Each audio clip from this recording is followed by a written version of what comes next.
નમસ્કાર, news capital માર્કેટમાં આપનું સ્વાગત છે અને હું છું ચાર્મી. આજે વાત કરવી છે E20 પેટ્રોલના કમઠાણની. કમઠાણ એટલા માટે કહેવું પડી રહ્યું છે કારણ કે સોશિયલ મીડિયા પર ચારે તરફ અત્યારે એક મિથ ચાલી રહ્યું છે, ઘણા બધા સવાલો ચાલી રહ્યા છે, ઘણી બધી વાતો E20 પેટ્રોલને લઈને ચાલી રહી છે. E20 એટલે ઇથેનોલ બ્લેન્ડેડ પેટ્રોલ, જે આપણા દેશમાં યુઝમાં આવી રહ્યું છે અને કહેવાય છે કે લોકો એવું કહે છે કે ઇથેનોલ બ્લેન્ડેડ પેટ્રોલ છે એ કોઈ કહે છે કે એન્જિન બગાડી રહ્યું છે, કોઈ કહે છે કે એમાં માઇલેજ નથી આવી રહી, કોઈ કહે છે કે એ મોંઘું પડી રહ્યું છે, કોઈ કહે છે કે બધી રીતે નુકસાનકારક છે, ઓવરઓલ વ્હીકલ્સને નુકસાન થઈ રહ્યું છે. અને ઘણા બધા તો સોશિયલ મીડિયા પર આપણે એવા ઘણા બધા વિડીયોઝ પણ જોયા છે કે એન્જિનની અંદર તમને કીડીઓ ફરતી બતાવાઈ હોય. જો કે બધું સાચું નથી, પણ કેટલું સાચું છે, કેટલું ખોટું છે, શું છે, એ બધી જ વસ્તુઓ પર આજે વાત કરવી છે આપણે E20 પેટ્રોલના કમઠાણમાં.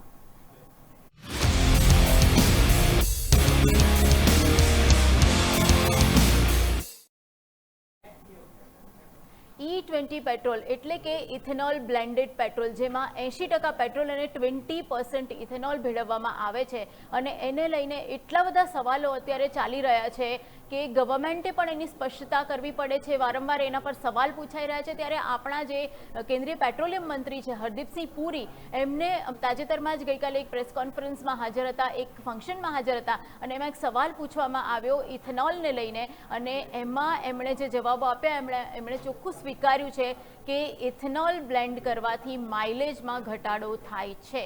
શું કહ્યું હરદીપ પુરીએ, આવો સાંભળીએ. Is saying that fuel mileage is going to be dropped. Arey bhai, it's now well established that when you have ethanol, they use it in racing cars also. The acceleration increases. What is that thing called? The knocking. That improves. Mileage, yes, it may drop a little, but it may drop a little. Mileage can drop a little because of various things. If you're driving from here to Gurugram, and if you follow the route I follow, then there are many points at which there are toll bridge, other things. So calculate that. So we've been very open about it. Secondly, we have reached a stage after consulting all the stakeholders. My God, SIAM, ARAI.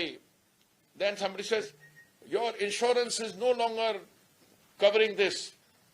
Insurance companies have given clarification. There's no issue. But who benefits by this false narrative? I am not going to make any accusations here. But it should be very clear. My response to that is, there is enough space in the growing Indian consumer market for all systems to coexist. For electric vehicles, for biofuel mixed vehicles, we are only at 20%. If we move from 20 to 25 at some stage, it will be after all the tests have been done. And there's enough space in there for hybrid, CNG vehicles. CNG, by the way, is piped natural gas, goes into your home. CNG goes into the cars. So there's enough scope for all that. તો તમે સાંભળ્યા, હરદીપ પુરીને કહી રહ્યા છે કે આપણે 20% ઇથેનોલમાંથી 25% ઇથેનોલમાં જઈશું. હજુ 20% ઇથેનોલનું કમઠાણ છે એ તો આપણે પૂરું નથી કરી શક્યા. ખેર, આપણી સાથે 20% ઇથેનોલના જે મિથ્સ છે, જે ઘણી બધી ચર્ચાઓ ચાલી રહી છે, એના વિશે વાત કરવા માટે એક્સપર્ટ્સ જોડાઈ ગયા છે. આપણી સાથે છે પ્રણવભાઈ શાહ, એ છે ફાડાના ચેરમેન છે, federation of Indian automobiles association છે એના ચેરમેન છે. અને સાથે ડૉક્ટર ધ્રુવ પટેલ જોડાયેલા છે, એ છે આપણા જે વિશ્વકર્મા ગવર્મેન્ટ એન્જિનિયરિંગ કોલેજ છે એના મિકેનિકલ એન્જિનિયરિંગ ડિપાર્ટમેન્ટના તેઓ એસોસિએટ પ્રોફેસર છે. બંનેનું સ્વાગત છે આપ બંનેનું સર. Thank you. સૌથી પહેલાં તો ધ્રુવભાઈ, તમારી પાસેથી મને જાણવું છે કે ખાસ જે પ્રકારના અત્યારે મિથ્સ ચાલી રહ્યા છે, કોઈ કહે છે કે એન્જિન એનાથી બગડે છે, કોઈ કહે છે કે માઇલેજ ઘટે છે. તમે હરદીપ પુરીને પણ સાંભળ્યા, જે કહી રહ્યા છે કે માઇલેજ ઘટી શકે છે આના કારણે. બીજા બધા પણ ઘણા મિથ્સ આને એસોસિએટેડ છે. તો ખરેખર શું ઇથેનોલ બ્લેન્ડેડ એટલે E20 જે પેટ્રોલ છે એનાથી વાહનના એન્જિન, એની માઇલેજ, એને નુકસાન થઈ શકે ખરું કે થાય છે ખરું? જો હું એવું તો નહીં કહું કે નુકસાન થાય છે, કારણ કે જે ઇથેનોલ બ્લેન્ડેડ પેટ્રોલ છે એની જે એનર્જી ડેન્સિટી આપણે કહીએ, સળગ્યા બાદ જે એનર્જી પ્રોડ્યુસ કરવાની જે કેપેબિલિટી છે એ પેટ્રોલ કરતાં ઘણી ઓછી છે. રાઈટ. પેટ્રોલ એ પ્યોર એક ફ્યુલ હતું જે તમે સળગાવો તો થોડી વધારે એનર્જી પ્રોડ્યુસ થાય છે. જ્યારે તમે ઇથેનોલ બ્લેન્ડ કરો છો ત્યારે થોડી એની જે એનર્જી પ્રોડ્યુસ કરવાની તાકાત છે થોડી ઓછી થઈ જાય. તો 1 કિલોમીટર રન માટે જે નોર્મલ પેટ્રોલ વપરાય એના કરતાં થોડું વધારે 15 થી 20% જેટલું ફ્યુલ તમારે ઇથેનોલવાળું થોડું વધારે વાપરવું પડે. પણ સામે તમને કોસ્ટ કટિંગ બી આપે છે. જે નોર્મલ પેટ્રોલ જેટલા ભાવમાં છે એનાથી 20 થી 25% પ્રાઇસ આની ઓછી છે E20 પેટ્રોલની, બિકોઝ ઓફ તમે મેન્યુફેક્ચરિંગ ટેકનોલોજી કહી દો અને બ્લેન્ડિંગનો જે રેશિયો છે એના લીધે. સો સર્વર સામે થઈ જાય છે. હવે બીજી રહી એન્જિન કમ્પોનન્ટ્સની અને એન્જિનના અંદરના ભાગની વસ્તુઓની ડેમેજ, તો એ બી હજી વેલ પ્રૂવન નથી કે ડેમેજ કરે જ છે. રાઈટ. જ્યારે જુઓ પેટ્રોલનો જે ઓક્ટેન નંબર છે, ઓક્ટેન નંબર સાદી ભાષામાં કહું તો સળગી શકવાની શક્તિ, ફ્યુલ કેટલું સારી રીતે સળગી શકે છે એને આપણે ઓક્ટેન નંબરથી માપીએ. તો તમે 91 ઓક્ટેન, 95 ઓક્ટેન એવા સાંભળ્યા હશે પેટ્રોલના નામ, જે આપણે નોર્મલી પુરાવતા હતા. પણ જ્યારે તમે ઇથેનોલ એમાં મિક્સ કરો છો તો એનો ઓક્ટેન નંબર 100 થી 108 જેટલો થઈ જાય. દેટ મીન્સ કે એની સળગી શકવાની શક્તિ વધારે સારી છે નોર્મલ પેટ્રોલ કરતાં. એનું કમ્બશન છે, એનું જે બળતણનું ગેસમાં રૂપાંતર છે વધારે સારી રીતે થાય છે. અને એટલા માટે સામે જે પોલ્યુશન છે, જે એક્ઝોસ્ટ ફેનમાંથી બહાર આવતા પોલ્યુશન છે એ ઘણા જ ઘટાડી દે છે. એટલે ઓવરઓલ જુઓ તો એ ફાયદાકારક છે, ના કે નુકસાનકારક. ધ્રુવ સર, તમારું જે ઇન્ટરનેટ છે એમાં કદાચ થોડોક ઇશ્યુ છે, આપ એકવાર ચેક કરી લેજો. કદાચ સ્પીડ નથી આવી રહી તો આપની જે ફ્રેમ છે ચોંટી ગઈ છે. હું આવું આપની પાસે, ત્યાં સુધી આપણે પ્રણવભાઈ સાથે વાત કરીએ. પ્રણવભાઈ, જેમ ધ્રુવ સરે કહ્યું કે ફાયદાકારક છે, પ્રદૂષણ તેનાથી ઓછું થાય છે, ઉદ્યોગોને ફાયદો થઈ રહ્યો છે, કદાચ આપણને સસ્તું પડી શકે પેટ્રોલ, બધી વસ્તુ બરાબર. પણ એક જ્યારે ગ્રાહક કોઈ પણ વસ્તુ લે છે, ખાસ કરીને મિડલ ક્લાસમાં આપણે જોઈએ તો એક કાર લેવી એ બહુ મોટું એક ઇનિશિયેટિવ હોય છે. તો આવા સમયે જ્યારે ગ્રાહક કાર લેતો હોય ને પછી એને 5 કે 10 વર્ષ કે 15 વર્ષ સુધી રાખવાની ગણતરી ધરાવતો હોય, ત્યારે જો એમાં કોઈ ઇશ્યુ આવે અથવા તો એવું પ્રકારનું પરિવર્તન આવે કે જેનાથી માઇલેજ ઓછી થઈ શકે અથવા તો એન્જિનને નુકસાન થઈ શકે, તો એના માટે એક બહુ મોટો મુદ્દો કહી શકાય. તમે ફાડા સાથે સંકળાયેલા છો, તો જ્યારે કોઈ પણ આવા ગ્રાહકો નવા અત્યારે લેવા આવી રહ્યા છે, નવા બાયર્સ આવી રહ્યા છે, તો E20 ને લઈને એમની શું ચિંતાઓ એ વ્યક્ત કરે છે ખાસ? આ આખો E20 એના પછી E30 ની પણ વાત ચાલી રહી છે. આનો જે ઇસ્યુ છે ને આપણે એક અલગ રીતે જોઈએ તો 2023માં સરકારે બધા જ મેન્યુફેક્ચરરને એવું કહ્યું કે તમે E20 એટલે ઇથેનોલ 20% બ્લેન્ડેડ પેટ્રોલ ફ્યુલ આવે એવી રીતના કમ્પેટેબલ તમારા વ્હીકલ્સનું મેન્યુફેક્ચરિંગ કરો. અને એક એટલે BS6 OBD2 સિરીઝ 2 જેને આપણે કહીએ છીએ, BS6 પછીની સિરીઝને, એ બધા જ vehicle mandatory E20 compatible vehicle બનાવવા અને વેચવા એ એક નિયમ લાગી ગયો છે. એટલે આપણે આ જે આખા વ્હીકલને નુકસાન કરતા છે કે નથી, એના અંદર એને બે પાર્ટમાં વેચવા પડશે. જે E20 કમ્પેટેબલ વ્હીકલ છે એ અને એના પહેલાના વ્હીકલ. તો જે એકચ્યુઅલ ફીડબેક આવે છે એના પ્રમાણે E20 કમ્પેટેબલ વ્હીકલ છે એના અંદર એટલો મેજર ઇસ્યુ છે નહીં. હા, માઇલેજ ડ્રોપ થવાનો એક નાનો એક પ્રોબ્લેમ જે આપણા મિનિસ્ટરે પણ કહ્યું અને કસ્ટમરનો પણ ફીડબેક છે, અને એ ટેકનિકલી પ્રૂવન છે કે ઇથેનોલ તમે 20% આવશો તો બહુ માઇનર એક માઇલેજમાં ઘટાડો આવશે. પણ હવે જ્યારે આપણે આગળના વ્હીકલ્સની વાત કરીએ તો BS4 પહેલાના વ્હીકલ્સ એટલે 2010 પહેલાના જે પણ વ્હીકલ્સ છે એના અંદર એવું પ્રૂવ પણ, એટલે કસ્ટમરના બધા ફીડબેક છે. અને આપણે ટેકનોલોજી ને આપણે એક રિવ્યુ કરીએ તો પણ આપણને ખ્યાલ આવી જ શકે કે એ વ્હીકલના અંદર આપણે E20 પેટ્રોલ યુઝ કરીએ તો થોડુંક એના ન ફક્ત માઇલેજ પણ એના પરફોર્મન્સમાં અને મેન્ટેનન્સમાં પણ ફરક આવે છે. એના કારણે મેન્ટેનન્સ થોડુંક વધે છે. જે રબરના ગાસ્કેટ્સ વગેરે છે એ તમારે ફ્રિકવન્ટલી ચેન્જ કરવા પડે છે. એટલે ઘણા બધા OEM એવી SOP પણ આપી છે અને કસ્ટમરને એક અવેરનેસ પણ ક્રિએટ કર્યું છે કે જે E20 કમ્પેટેબલ વ્હીકલ્સ નથી, કારણ કે 1/4/2026 થી તો કમ્પલસરી મિનિમમ 5% બ્લેન્ડ કરવાનું મેન્ડેટરી થઈ ગયું છે અને અપ ટુ 20% છૂટ આપી છે. તો અત્યારે જેટલા પણ પેટ્રોલ મળે છે બધા E20 જ મળે છે. તો એવા વ્હીકલના અંદર તમારે મેન્ટેનન્સ થોડું પ્રોપર કરાવવું જોઈએ. તમારે એને પ્રોપરલી કાર્બોરેટરના અંદર જે ક્લીન કરવાનું છે એની ફ્રીક્વન્સી વધારવી જોઈએ, એવું OEM પણ કહ્યું છે. એટલે હા, E20 કમ્ફર્ટેબલ વ્હીકલ છે. એના બીજું એક બધા મેન્યુફેક્ચરરને કેવું છે કે એમનું જે સપોઝ આપણે કોઈ પણ પેટ્રોલ ભરવા માટેની લીડ ઓપન કરીશું તો E20 નો એક તમને સ્ટીકર મળશે દરેક ગાડીમાં. એટલે E20 નું સ્ટીકર જેમાં છે તેમાં કોઈ પ્રોબ્લેમ નથી. E20 પહેલાના જે પ્રોબ્લેમ વ્હીકલ્સ છે 2010 થી 2020 એટલે BS6 સિરીઝ સુધીના એમાં ઓછા પ્રોબ્લેમ છે, પણ 2010 પહેલાના વ્હીકલના અંદર પ્રોબ્લેમ ઘણા બધા આવી શકે છે. ઓકે, તમે જેમ કહ્યું એમ કે જે E20 કમ્પેટેબલ વ્હીકલ્સ છે એમાં પ્રોબ્લેમ ઓછા છે, તો ખાસ તમે અમારા દર્શકોને એ સજેસ્ટ કરો કે જેમની પાસે E20 કમ્પેટેબલ વ્હીકલ નથી એ લોકો પોતાના વ્હીકલ્સનું જેમ તમે કહ્યું કે એની ફ્રીક્વન્સી વધારવી જોઈએ, તો કેટલી ફ્રીક્વન્સી એ મેન્ટેન કરાવવું જોઈએ, ખાસ કરીને જે સર્વિસીસ છે એ કેટલી ફ્રીક્વન્સી કરાવી શકાય, કયા પાર્ટ્સ છે રેગ્યુલરલી ચેકઅપ કરાવવા જોઈએ ને કયા પાર્ટ્સ રિમૂવ કરાવવા જોઈએ જેથી ગાડીમાં ઓછામાં ઓછા ઇશ્યુઝ આવે? એટલે મેન્ટેનન્સના પોઈન્ટ ઓફ વ્યૂ આપણે વાત કરીએ તો એક તો સૌથી પહેલા દર 5000 કિલોમીટર અને 3 મહિનાના અંદર એની સર્વિસિંગ કરાવવાની ગાઈડલાઈન કંપનીએ આપેલી જ હોય છે. જ્યારે સર્વિસિંગ કરવામાં આવે છે તે વખતે E20 પહેલાના જે વ્હીકલ્સ છે એ બધા વ્હીકલ્સના અંદર અમારા જે સર્વિસ SOPs છે એના અંદર એક અમુક જે ચેક્સ કરવાના છે અમે ચેક કરતા પણ હોઈએ છીએ, અને એના અંદર એક મેઇન કાર્બોરેટર ચેક કરવાનું હોય છે.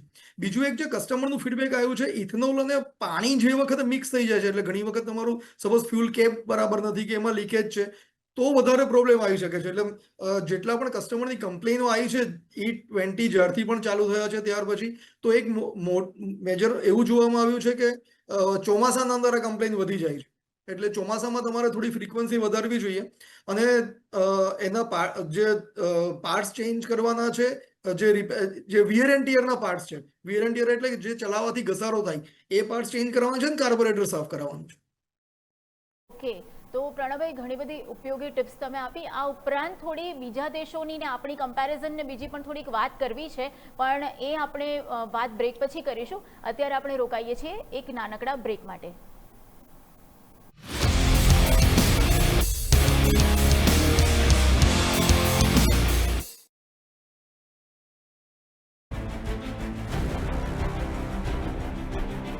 આવા માર્કેટમાં આપણે ટ્રેડર્સ પાસે કહી શકાય કે કયા પ્રકારની સ્ટ્રેટેજી અવેલેબલ હોય? ટાઈમ સાથે તમારે જો પ્રીમિયમનો બેનિફિટ લેવો હોય તો આ બધી સ્ટ્રેટેજીઓનો તમે ત્યાં યુઝ કરી શકો છો. સર અગેન સવાલ એ બને કે તો પછી પૈસા બને કઈ રીતે અહીંયા થીટા એકચ્યુઅલી પૈસામાં કન્વર્ટ થાય છે. જો માર્કેટ રેન્જ બાઉન્ડ રહે છે તો કોલ અને પુટ બંને પ્રીમિયમ તમને ત્યાં ઘટતા જોવા મળે છે, અને સેલર તરીકે આપણે એનો મેક્સિમમ બેનિફિટ લઈ શકીએ છીએ. નિવેશની ચોઇસ જુઓ શનિવારે અને રવિવારે બપોરે 3:26 presented by choice, the joy of earning, news capital market પર.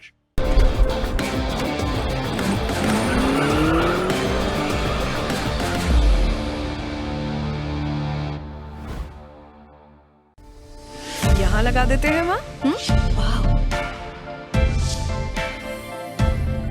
यहाँ सुंदर लगेगा. वाह, क्या डिजाइन है टाइल्स का. आपको लगता है ये जगह तो कारपेट के लिए ही बनी है ना माँ? वाह, क्या टाइल्स है, perfect. Guys, go back. I love you mom. जब घर को हो लग्जरी बनाना हमेशा फ्लेयर्स की टाइल्स ही लगवाना. फ्लेयर्स ग्रेनिटो, हर घर की पहचान. Very beautiful. मेकअप वाला भी आता ही होगा. मेकअप ऐसा करवाना कि सब देखते रह जाएं. भरोसा रखो मैडम, ऐसा मेकअप करूंगा कि सबके होश उड़ जाएंगे.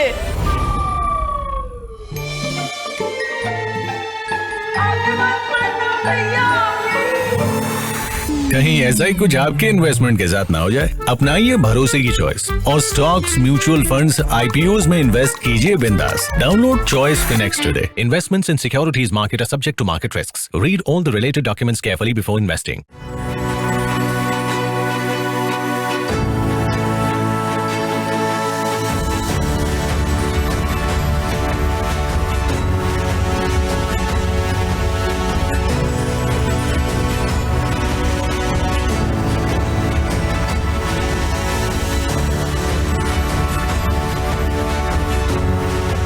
ગુજરાત એક્સપોર્ટ લીડરશિપ ફોરમ 2026 જુઓ શનિવાર અને રવિવારે સવારે 10 માત્ર ન્યૂઝ કેપિટલ માર્કેટ પર. Intraday game.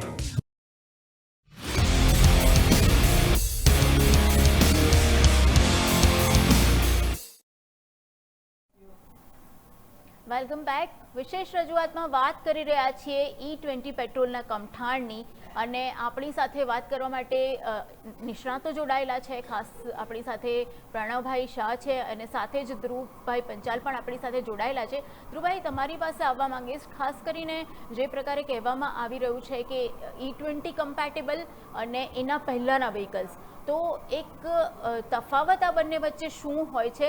અને બીજું એ જાણવું છે કે અત્યારે આપણે E20 કમ્પેટેબલની વાત કરીએ છીએ અને બીજી તરફ એવી વાત થઈ ગઈ છે કે આગળ આપણે E25 અને પછી E85 સુધી જવું છે.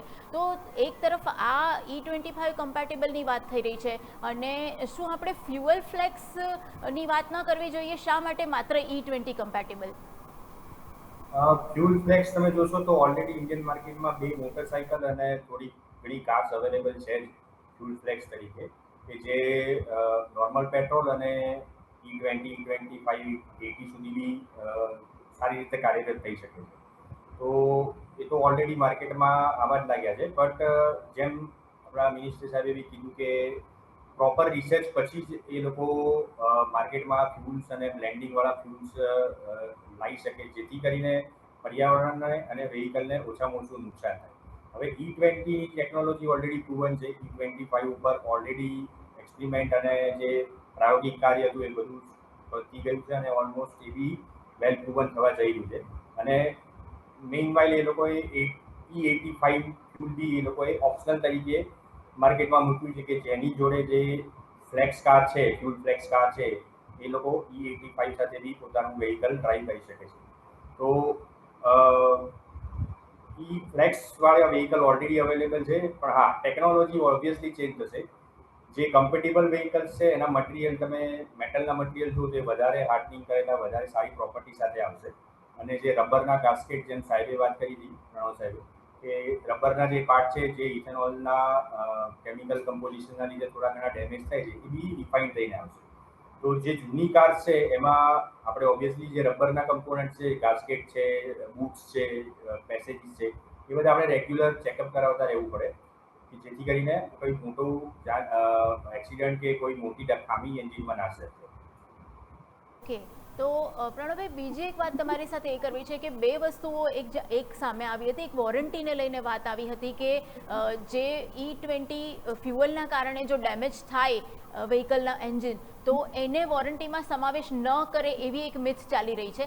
બીજી એક મિથ ઇન્સ્યોરન્સને લઈને પણ ચાલી રહી છે કે ઇન્સ્યોરન્સ કંપનીઓ, જે હરદીપપુરીએ પણ એને રદિયો આપી દીધો છે ઓલરેડી, કે ઇન્સ્યોરન્સ એને કવર નહીં કરે એ વાત નથી. તો તમારી પાસે આવા કોઈ કેસીસ આવે છે અને ખરેખર આમાં સત્ય શું છે? ઇન્સ્યોરન્સની વાત કરીએ તો ઇન્સ્યોરન્સના અંદર આઈસીઆઈસીઆઈ લોમ્બાર્ડનું એક ફેક ન્યૂઝ સર્ક્યુલેટ થઈ ગયા હતા.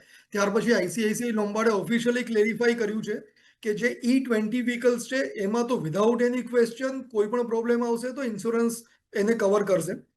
એના પહેલાના પણ વ્હીકલ્સ છે એના અંદર એવું જો પ્રૂવ થાય કે આ ઇથેનોલના કારણે થયું છે તો જ, અધરવાઇઝ એમાં કોઈનામાં પણ ક્લેમમાં કોઈ પ્રોબ્લેમ નથી આવવાનો. સિમિલરલી OEM પણ કહી દીધું છે કે E20 વ્હીકલ્સના અંદર, કારણ કે હમણાં જે વોરંટી આવશે બધી E20 વ્હીકલ્સની જ હશે, તો E20 વ્હીકલ્સમાં વોરંટીમાં કોઈ ઇસ્યુ નથી, બધાની વોરંટી ઓનર કરવામાં આવશે. એના સાથે સાથે મારે બે વસ્તુ કહેવી છે કે E20 અને E30નું સૌથી પહેલા તો E20 પણ હજુ ફાઇનલ નથી કર્યું. ઇનફેક્ટ જ્યારથી આ ન્યૂઝ સર્ક્યુલેટ થયા છે ત્યાર પછી સેન્ટ્રલ ગવર્મેન્ટે ઓલરેડી ક્લેરિફાઈ કર્યું છે કે E20 is under the consideration to make it mandatory, અને એના અંદર પણ સર્વેસ ચાલી રહ્યા છે, એના ડેટા કલેક્ટ થઈ રહ્યા છે, પછી આપણને ખબર પડશે.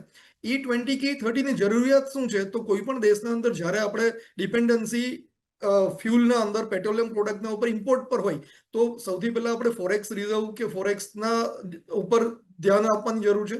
બીજી વસ્તુ કે આપણે એનું પોલ્યુશન કેટલું થાય છે. ઇથેનોલ પોલ્યુશન કમ્પેરેટિવલી ઓછું થાય છે. આપણે વર્લ્ડની કમ્પેરિઝન કરીએ તો India is not the only country in which we have adopted E20 vehicles or ethanol blended fuel. સૌથી જે દુનિયાનું સૌથી મોટું ઇથેનોલ કન્ઝમ્પશન થાય છે એ બ્રાઝિલ છે. બ્રાઝિલના અંદર E20 વ્હીકલ્સ ચાલે છે. ઇથેનોલનું હાઈએસ્ટ પ્રોડક્શન યુએસમાં ચાલે છે. યુએસના અંદર અત્યારે E10 અને E15 વ્હીકલ્સ આવી ગયા છે. કેનેડાના અંદર અલગ અલગ એમના સ્ટેટ વાઇઝ E5 ટુ લઈને E10 વ્હીકલ્સ ઓપરેટ થાય છે, એટલે પેટ્રોલ મળે છે. ઓસ્ટ્રેલિયાના અંદર E10 પેટ્રોલ મળે છે. થાઈલેન્ડના અંદર E10, E20, અને અત્યારે એ લોકો વિચારી રહ્યા છે E85 પર. Japan already up to E10 vehicles પેટ્રોલમાં યુઝ કરે છે, ચાઇના E10 યુઝ કરે છે, સ્વીડન E10 યુઝ કરે છે, ફ્રાન્સ E10 યુઝ કરે છે. એટલે આટલી બધી કન્ટ્રીઓ છે. ફક્ત એટલી વસ્તુ છે કે તમારા વ્હીકલ એને કમ્ફર્ટેબલ હોવા જોઈએ. અને એક ઓપ્શન કદાચ તમે કસ્ટમરને ઓપ્શન આપો કે E20 જ્યારે મેન્ડેટરી કરો E30, તો E20 અથવા તો વિધાઉટ એથેનોલ પણ તમે પરચેસ કરી શકો એવું ઓપ્શન હોય તો એક કસ્ટમરને જે ડાઉટ છે એને જે કસ્ટમર એથેનોલ વાળું ફ્યુલ ના લેવું હોય તો એ લઈ શકે, એવું વસ્તુ થઈ શકે. અને E30 ની જ્યારે વાત કરીએ, ગવર્મેન્ટે વચ્ચે એવું પણ સ્ટેટમેન્ટ આવ્યું હતું કે we are considering E30 also. એ વખતે ઘણા બધા હોઈએ, મને અમારું જ્યારે ફેડરેશન છે તો અમે પણ ગવર્મેન્ટને ફીડબેક આપ્યો છે કે we are not yet ready. અમારા વ્હીકલ્સ હજુ એટલા રેડી નથી કે E30 તમે અત્યારે યુઝ કરી શકો, કારણ કે ઘણા બધા વ્હીકલ્સ જે BS અત્યારના E20 પહેલાના વ્હીકલ્સ છે એમાં E30 જો હોય તો એ પ્રોબ્લેમ કરી શકે છે, કારણ કે this has to be tested and tried. એના પછી જ તમે એને ઉપયોગમાં લઈ શકાય. તો ઘણી બધી તૈયારીઓની જરૂર છે હજુ પણ આપણે. ધ્રુવ સર, એક વસ્તુ એ જાણવી છે કે ધારો કે મારી પાસે કોઈ વ્હીકલ છે જે E20 કમ્પેટેબલ નથી અને હવે જ્યારે E20 પેટ્રોલ હું એમાં ભરાવું, 5 વર્ષ કે આવનારા 7 વર્ષ જો હું એને વાપરું છું, તો એવી સ્થિતિમાં મારા વ્હીકલના એન્જિનની, એની ઓવરઓલ માઇલેજની સ્થિતિ શું રહી શકે? એન્જિનની સ્થિતિ પર બહુ મોટો ફરક નહીં પડે. ફરક એ પડશે કે જે વોટર પાર્ટિકલ છૂટા પડે છે ઇથેનોલના કમ્બશન પછી, અને પછી જે કન્ડેન્સ થાય છે જે નાની નાની જગ્યાઓમાં, ત્યાંથી થોડું રસ્ટિંગ સ્ટાર્ટ થશે. તમે જોશો તો ઇન્ડિયન માર્કેટમાં એવી ઘણી બધી કાર છે કે જેના સાયલેન્સર, એક્ઝોસ્ટ જેને કહેવાય, એ આપણે 15-20 હજાર કે 30,000 કિલોમીટર પછી બી ચેન્જ કરવા પડે છે. અને ઘણી બધી કાર એવી છે કે જેના એક્ઝોસ્ટ જે છે એ 1 લાખ 1.5 લાખ કિલોમીટર સુધી બી ચેન્જ કરવાની છે. તો એ ટોટલી ડિપેન્ડ કરે છે કે કંપની તમને કયા ક્વોલિટીનું મટીરિયલ આપે છે અને કેટલા સારી રીતે એનું R&D થયેલું છે. તમે કહો છો જૂની કારમાં તમે ફેરવશો તો બહુ એટલો ફરક નહીં પડે. હા, તમારું 10થી 12% જેટલું મેન્ટેનન્સ વધારે આવશે કે જે વાલ સીટ છે, વાલના એજીસ છે, જે બહુ હાઈ સ્પીડ ઉપર ઓપરેટ થઈ રહ્યા છે જે કમ્પોનન્ટ, એમાં થોડા ઘણા રસ્ટિંગના લીધે થોડી નાની ક્રેક્સ ને બધું જનરેટ થાય, પણ એ બહુ મેજર પ્રોબ્લેમ નથી. એ CNG વ્હીકલ્સમાં બી થાય છે, જે અત્યારે ઓલરેડી આપણે રન કરીએ છીએ CNG ભરાઈને. એ લગભગ 50-55 હજાર કિલોમીટરની આસપાસ એ તમને એની અસર બતાવવાનું ચાલુ કરે છે. પણ ઇથેનોલની અસર એના પછી દેખાવાનું ચાલુ થશે, એટલા કિલોમીટર પછી. તો એટલી મોટી ચિંતા કરવાની જરૂર નથી કે જૂના વ્હીકલમાં બી ઇથેનોલ નાખીને ચલાવીશું કે E20 વાળું ચલાવીશું તો હા, ઇન્જેક્ટર જે છે એ કદાચ બહુ કોલ્ડ કન્ડિશન હોય, બહુ શિયાળાની કન્ડિશન હોય, ટેમ્પરેચર બહુ ડાઉન હોય, તો સવારે વ્હીકલ સ્ટાર્ટ કરવામાં તમારે થોડી વધારે ક્રેન્કિંગ કરવાની કે વધારે સેલ આપવાની જરૂર પડે, કારણ કે કોલ્ડ સ્ટાર્ટિંગનો પ્રોબ્લેમ ઇથેનોલ સાથેના પેટ્રોલમાં થોડો ઘણો રહેશે, કારણ કે તમારા ઇન્જેક્ટર એ પ્રકારે ડિઝાઇન થયેલા નથી. બટ ઇવેન્ચ્યુઅલી એ કંઈ એટલો મોટો ફરક નથી પડવાનો. કે તો ધ્રુવ સર, પ્રણવ સર, આપ બંને અમારી સાથે જોડાયા અને ethanol blended petrol E20 petrol પર જે મિથ ચાલી રહ્યા છે એમાંથી ઘણા બધા મિથ આપણે આજે બસ્ટ કર્યા અને ઘણી બધી માહિતી જે સાચા ફેક્ટ્સ છે એના વિશે આપે વાત કરી. Thank you very much. તો દર્શક મિત્રો, ઘણી બધી મિથ્સ છે એ ભાંગીને ભૂક્કો થઈ છે અને ઘણી બધી વસ્તુઓ સાચી પણ ઠરી છે. માઇલેજ ઘટે છે, હા ઘટે છે. એન્જિનને નુકસાન થાય છે, ના નથી થતું. કેટલાક પાર્ટ્સને નુકસાન થાય છે, હા મોટા ગાળે, લાંબા ગાળે નુકસાન થઈ શકે છે. શું બહુ ચિંતાનો વિષય છે? ના. તમે E20 કમ્પેટેબલ વ્હીકલ ન હોય તો પણ એમાં તમે E20 પેટ્રોલ ભરાવો છો તો કદાચ મેન્ટેનન્સ 5% વધી શકે છે, પણ એટલો મોટો જે અત્યારે ઉહાપો ચાલી રહ્યો છે આખી મેટરને લઈને, જે કમઠાણ ચાલી રહ્યું છે, એટલું મોટું કદાચ રિસ્ક નથી. તો અત્યારે અમારી આ વિશેષ રજૂઆતમાં આટલું જ. આપ જોતા રહો ન્યૂઝ કેપિટલ માર્કેટ, કારણ કે અમે છીએ નફાનું નવું સરનામું.